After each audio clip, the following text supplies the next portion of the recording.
depressão pode ser boa? Para falarmos sobre esse assunto, eu recebo hoje aqui no Lado a Lado a psicóloga Astrida Ross. Bem-vinda, Astrid. Obrigada pelo convite de estar aqui hoje com você e participar do seu programa.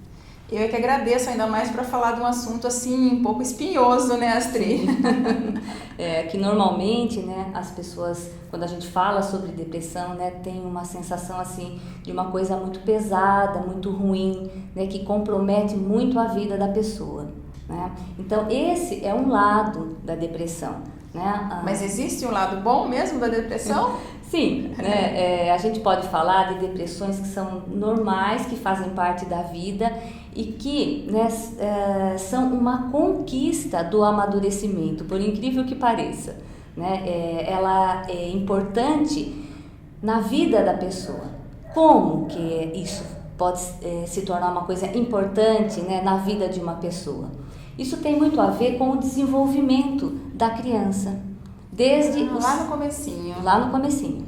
Desde o nascimento a gente pode pensar, né? Porque quando uma criança ela nasce, né, um bebê recém-nascido, ele não tem a mínima ideia de que existe um fora dele, de que existe esse mundo que nós percebemos e que é tão normal para nós, né? Na verdade, para a criança é o mundo dela e a mãe é parte dela. Ela ainda não consegue perceber a mãe como uma pessoa fora. Então, por isso que a gente fala que a criança e a mãe, né, quando é muito pequenininho, é 2 em 1, são 2 em 1.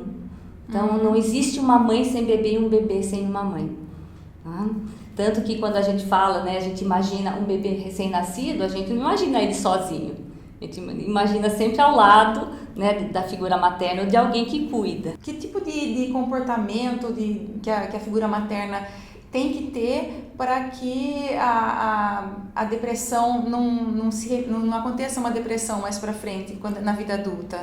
A depressão patológica, você diz. Como é que tem que ser o relacionamento mãe e filho aí? Sim, então, nesse momento, né, quando a criança nasce, a mãe, ela tem uma identidade com esse bebê, né, que ela vai cuidar dele de uma maneira intensa. Quando ele é bem pequenininho, né, a tendência da mãe é atender esse bebê em todas as manifestações dele. Tem fome, põe para mamar. Essa é uma mãe adequada, uma mãe que está muito ligada no seu bebê.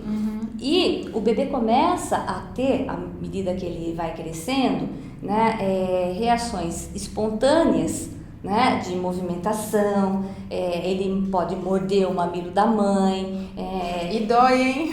E dói. E, né, são o que a gente chama, né, de atividades motoras que são agressividades, né? Quer dizer, é uma vivacidade, é um impulso de vida, que a gente chama de agressividade, uma agressividade natural, né? Não esse termo que a gente usa de agressividade como uma coisa ruim, mas como um impulso de vida. Né? Então a mãe, né, que é mordida pela criança, né, e não toma isso como uma coisa pessoal, né, porque não é contra ela, porque a criança ainda não tem nem ideia, né, é uma coisa natural dela, que é uma coisa que ela faz porque isso faz parte da instintualidade, do estar vivo, né? Então ela morde, ela suga com força, com vontade.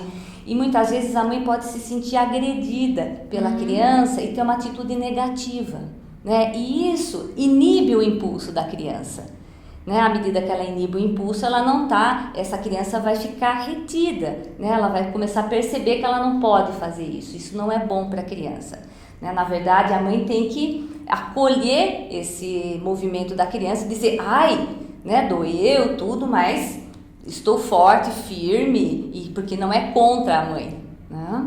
Mas então a mãe pode demonstrar que doeu, sim, mas não reagir de forma também negativa, agressiva, né? E agressiva com a criança, ou, né, se sentir mal, ficar numa posição de vítima, né? Porque a mãe pode se vitimizar, ficar lá, olha o que ele fez comigo, né? E o bebê não fez, né? Ele só está demonstrando a vivacidade dele. Nesse momento, ela não tem ideia do que ela está fazendo. A criança simplesmente tem essa vivacidade, mas ela pode perceber se ela pode continuar sendo viva ou se ela vai ter que reprimir isso. Se ela reprime isso, isso fica num canto da vida da criança, fica lá num outro lugar e não fica dentro dela. Né? À medida que a mãe vai acolhendo isso, a criança vai crescendo, quando ela começa a se dar conta de que existe um mundo externo, de que a mãe é fora dela, de que ela, com essas atitudes, com esses movimentos, ela agride a mãe, aí vai dar um sentimento nela assim, nossa, mas eu faço isso com a pessoa que eu mais amo, né? Eu tô lá brincando, cansando essa mãe, às vezes puxando, e essa mãe tá lá. Ela começa a perceber que ela muitas vezes tem esse impulso agressivo com a pessoa que ela mais ama.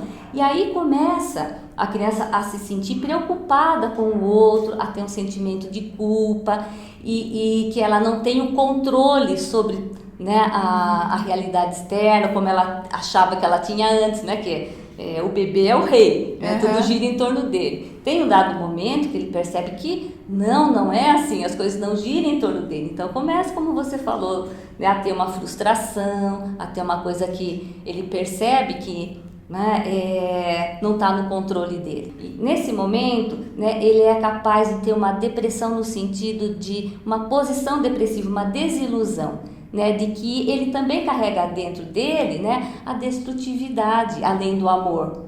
Né? Então ele tem, né, aquela sensação, nossa, né, isso faz parte de mim, né, eu também posso destruir, eu também posso machucar o outro, né? E tem a reparação que ele vai fazer, né, a criança vai fazer, que é quando ela chega e pede desculpa de alguma maneira.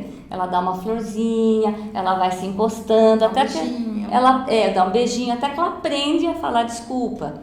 Então e a mãe aceita isso, então ela, né, fica tranquila com esses impulsos, que ela vai aos poucos controlando e pertencem a ela. Então a depressão é nesse sentido, que ela se percebe com todos esses sentimentos positivos e negativos. Então a gente fala que essa posição depressiva, né, de se sentir com todos esses sentimentos bons e ruins, né? Então essa é uma capacidade que a criança vai adquirindo, né, de se deprimir com as perdas, que é a perda da onipotência, dela achar que ela pode tudo, de que ela, né, consegue tudo, e que daí ela começa a perceber que tem algo fora. Vamos dizer que a mãe, sem querer, porque toda mãe é um ser humano e tem as reações, né? Então, por exemplo, uma mãe que o bebê mordeu o bico do peito, né? Mordeu o mamilo. Ela reage de uma forma inadequada na hora. Que tipo de ação ela pode ter logo a seguir para consertar a situação? Sim, entendeu? Na verdade, né? Porque as mães e os pais, às vezes, eles têm reações, né?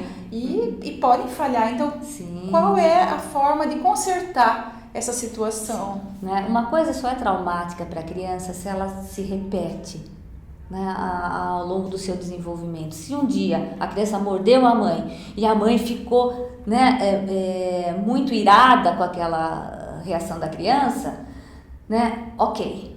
Se a criança morder de novo, ela ficar de novo irada, aquilo vai, né, se for uma sequência de iras que a mãe vai tendo de acordo com a expressão da criança, isso vai trazer um prejuízo. Mas se foi uma coisa que aconteceu, mas da outra vez ela vai reagir diferente, porque foi naquele momento, isso não é traumático, porque não é constante, não é um comportamento que faz parte da mãe, mas que naquele momento pegou ela de surpresa, ela não soube reagir, mas depois ela para e pensa, fala, nossa, olha, eu fiquei brava com ele, imagina, é um bebê, né? E depois ela vai lá e acaricia o bebê e fala, nossa, olha que coisa horrível, tal. E não repete isso não vai causar nenhum trauma para a criança. Assim como dar uma palmada, às vezes quando você está bravo, você chega e dá uma palmada, nossa, isso vai traumatizar. Quando você vê, já deu, né? Já deu, né? A questão é você repetir isso, né, todo momento com a criança, né? Mesmo quando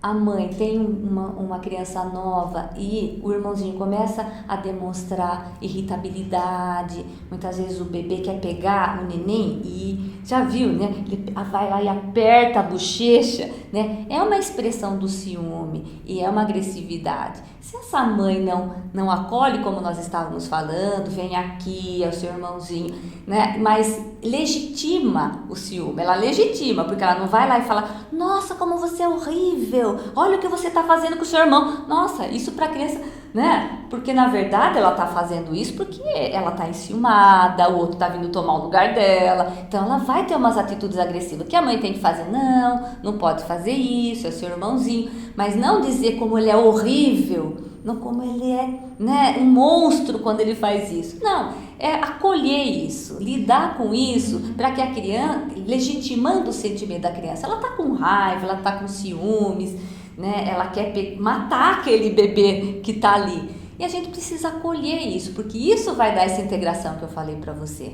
Né? Ela vai sim, muitas vezes ficar lá deprimidinha, porque ela está perdendo o lugar dela. É essa possibilidade de se deprimir sadiamente da criança, né? E que ela vai lá na frente poder se entristecer com coisas que ela perde.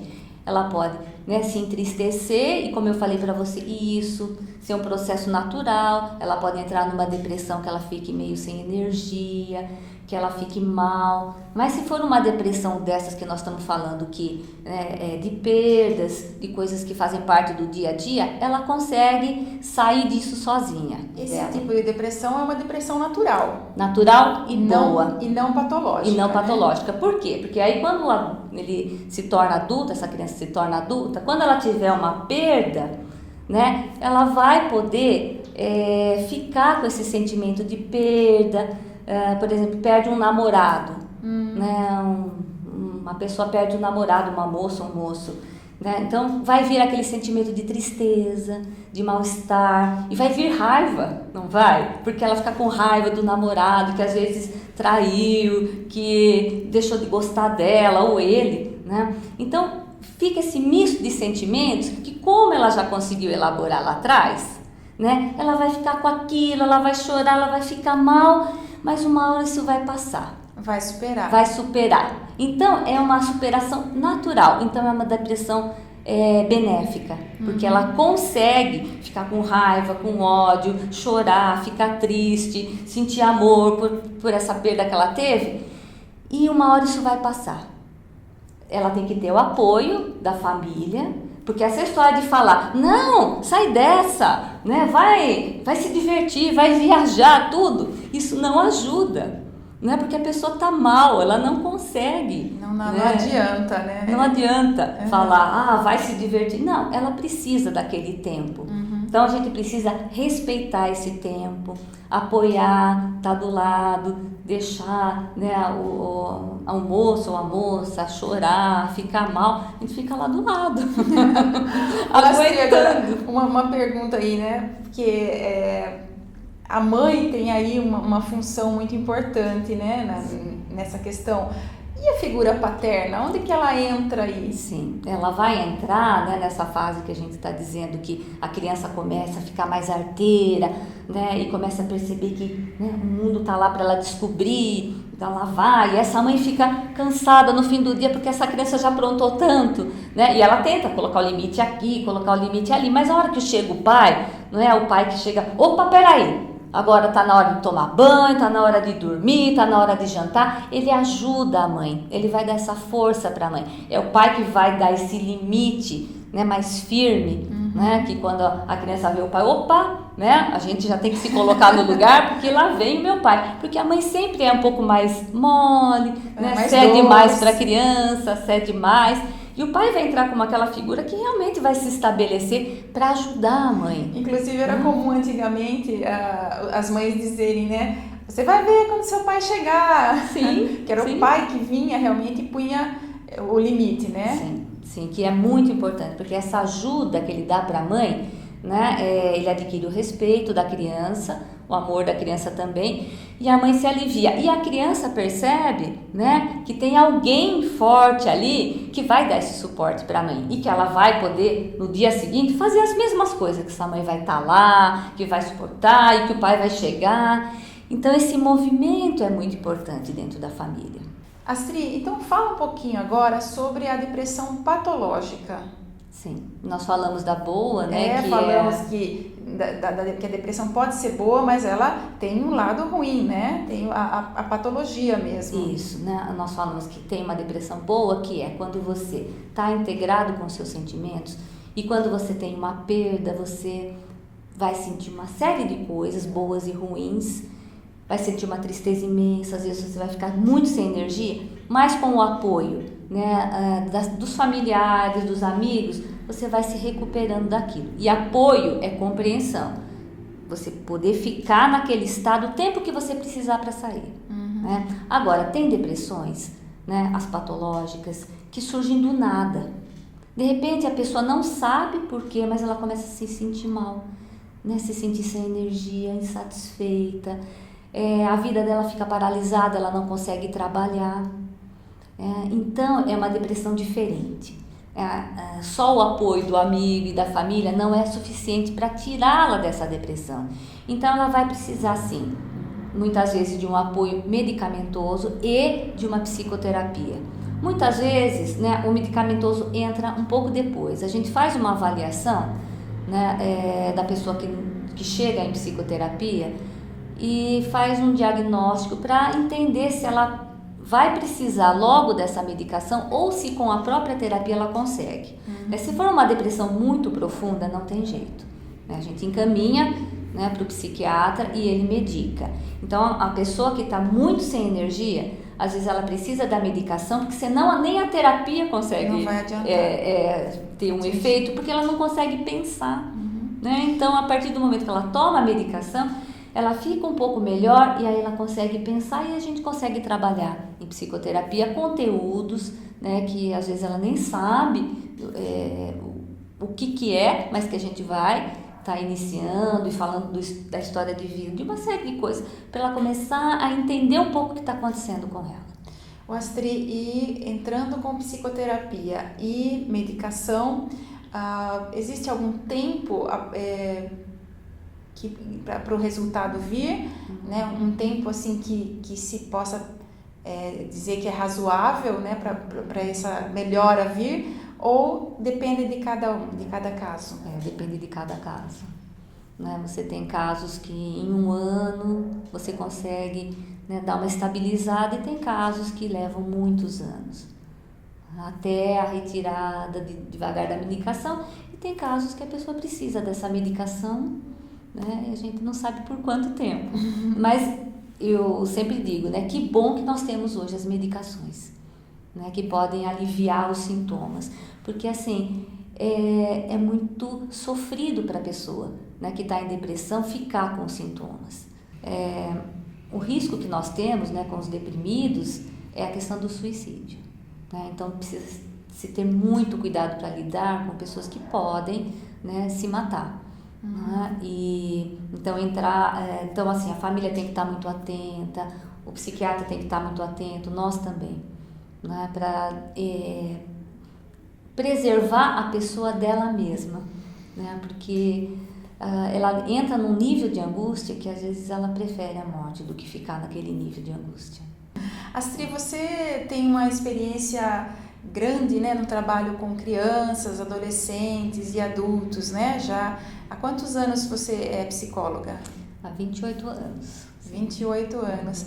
E você trabalha com uma linha específica, né, atualmente? Sim, especializada numa linha de psicologia winnicottiana. O Winnicott é um autor inglês, né? Ele foi pediatra e depois ele estudou psicanálise, ele estudou Freud e desenvolveu toda uma teoria própria a partir da psicanálise freudiana. Né? Mas ele começou como pediatra, então ele fez muitas observações, né, da relação mãe-bebê enquanto pediatra, da relação mãe-bebê, depois da criança maior, e aí ele foi percebendo tantas coisas, né, nessas relações, que ele começou a estudar psicanálise e depois ele aprofundou a teoria freudiana e expandiu ela e mudou o paradigma, né? Porque para Freud, né, tudo girava em torno do complexo de Édipo. Sim. Né, que é aquele amor da filha pelo pai e aquele amor do filho pela mãe.